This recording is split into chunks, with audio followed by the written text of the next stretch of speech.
Thank you, Carol. That was a lot of fun. That's from Giraffes in Hiding, right? It's the Giraffe in Hiding. Giraffe in Hiding. Well, I'm going to take off this hat and put on the other hat, the hat of the writer. I have a couple extras I wanted to read from my new collection of 2 books, 2 short novels, The Unwelcome Guest and Nin and Nan. The Unwelcome Guest is a kind of a book about paranoia, a study in paranoia, and the main character is certainly delusional, as you'll hear.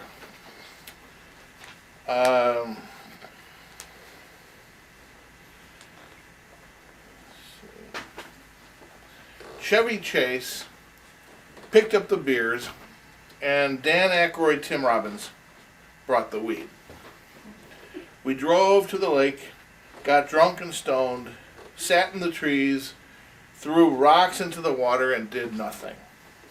They, of course, knew each other better than they knew me, though I'd become a good friend recently. Chevy'd pick me up and always had beers for the drive, and then we'd get Dan Tim. Dan Tim would roll a bomber one-handed, and we'd smoke it in the car on the way to the lake. We found a service shack and stored more beer in there. They'd jab at each other a little. Chevy would make fun of the time Dan Tim was married to Farrah Fawcett, or maybe it was Dan Tim making fun of Chevy. It didn't matter. It wasn't serious. No coins were blasted here.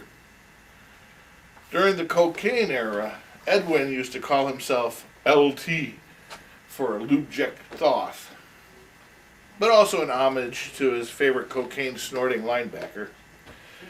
Meanwhile, LT was big in celebrity circles and was even Bill Murray's ex-roommate. LT and I were living and working in an enormous space inside a mall. The space was filled with what we thought was a bookstore. Though in truth, the store was as tiny as a 31 flavor shop, and our selection was only slightly more extensive. Mostly we sold bestsellers on discount. We needed the rest of the space for our elaborate living quarters, with its wine cellar and separate suites. We had a large communal living room across a small false hall from the store's false back door. Here we'd relax and entertain while one of us minded the shop. LT was a tall, balding classical guitarist with great talent, but an insufficient sense of vocation to go anywhere with his music.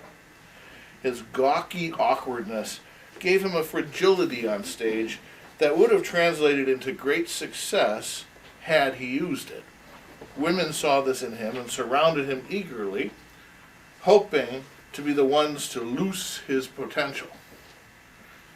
None of them did, and he never, to my knowledge, took unfair advantage of their enamorations. The store was ostensibly owned by St. Izzy's High School, but was ignored by it for the most part, except when semesters were beginning.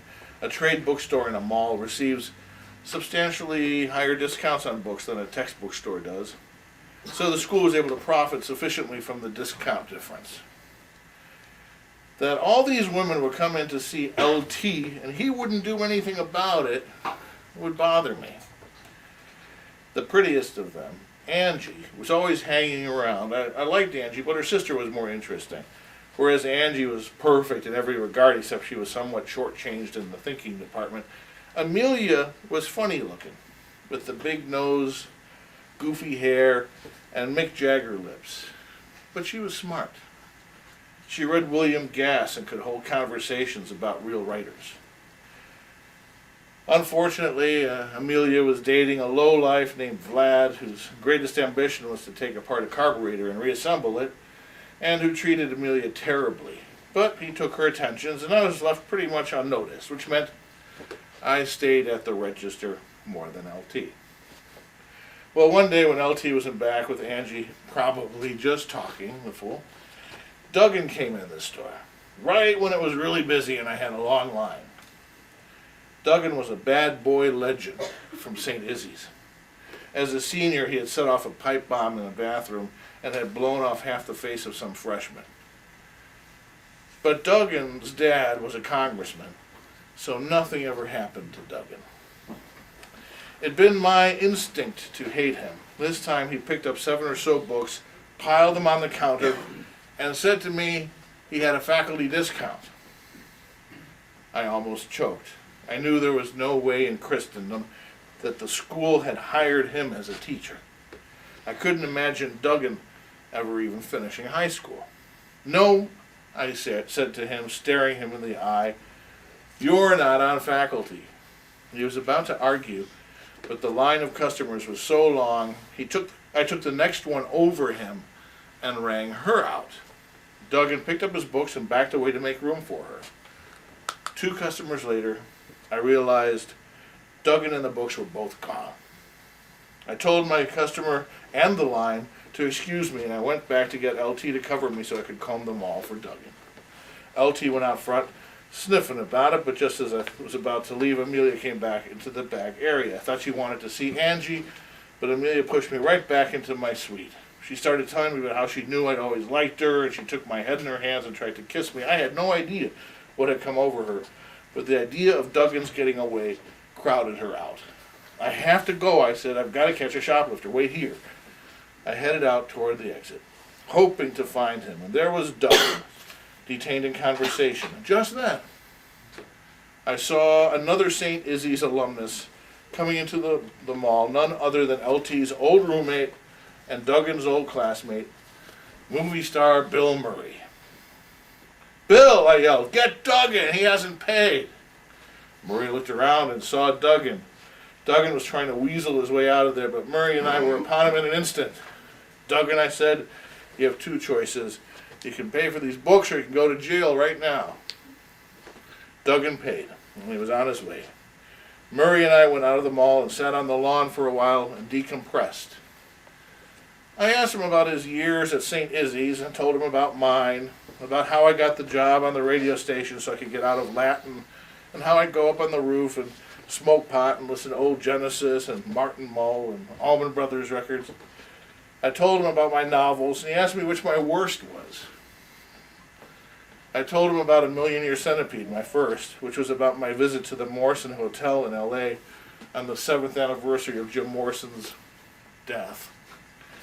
I figured Morrison had thought of L.A. as the land of the fair and the strong and the wise. Just then, we heard a helicopter overhead. Murray's mom, a helicopter pilot, was hovering over us. She lowered a rope ladder to us and we climbed it up to the helicopter. This helicopter had a truck bed and auxiliary wings for emergency gliding, and it was to these auxiliary wings that we strapped ourselves. She took off and spun the chopper. I was amused for a while, but then I noticed my straps were loose. I climbed out of my straps and up into the truck bed. Murray's mom stopped spinning and took us back to the house, store, mall. Some time passed and I was in the living room with Amelia, holding her on the couch while we watched a movie on TV. LT and Angie were there too. The store had closed for the night. Murray was in the hallway and we could see him. He showed us a blue steel plate picture he had of a dancing girl in a grass skirt. He began nailing the plate to the store's false front. And as he was hanging it, he began singing, "Oh, she's come home, for she's an evil sculpture.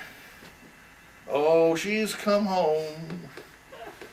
Credits roll. The end.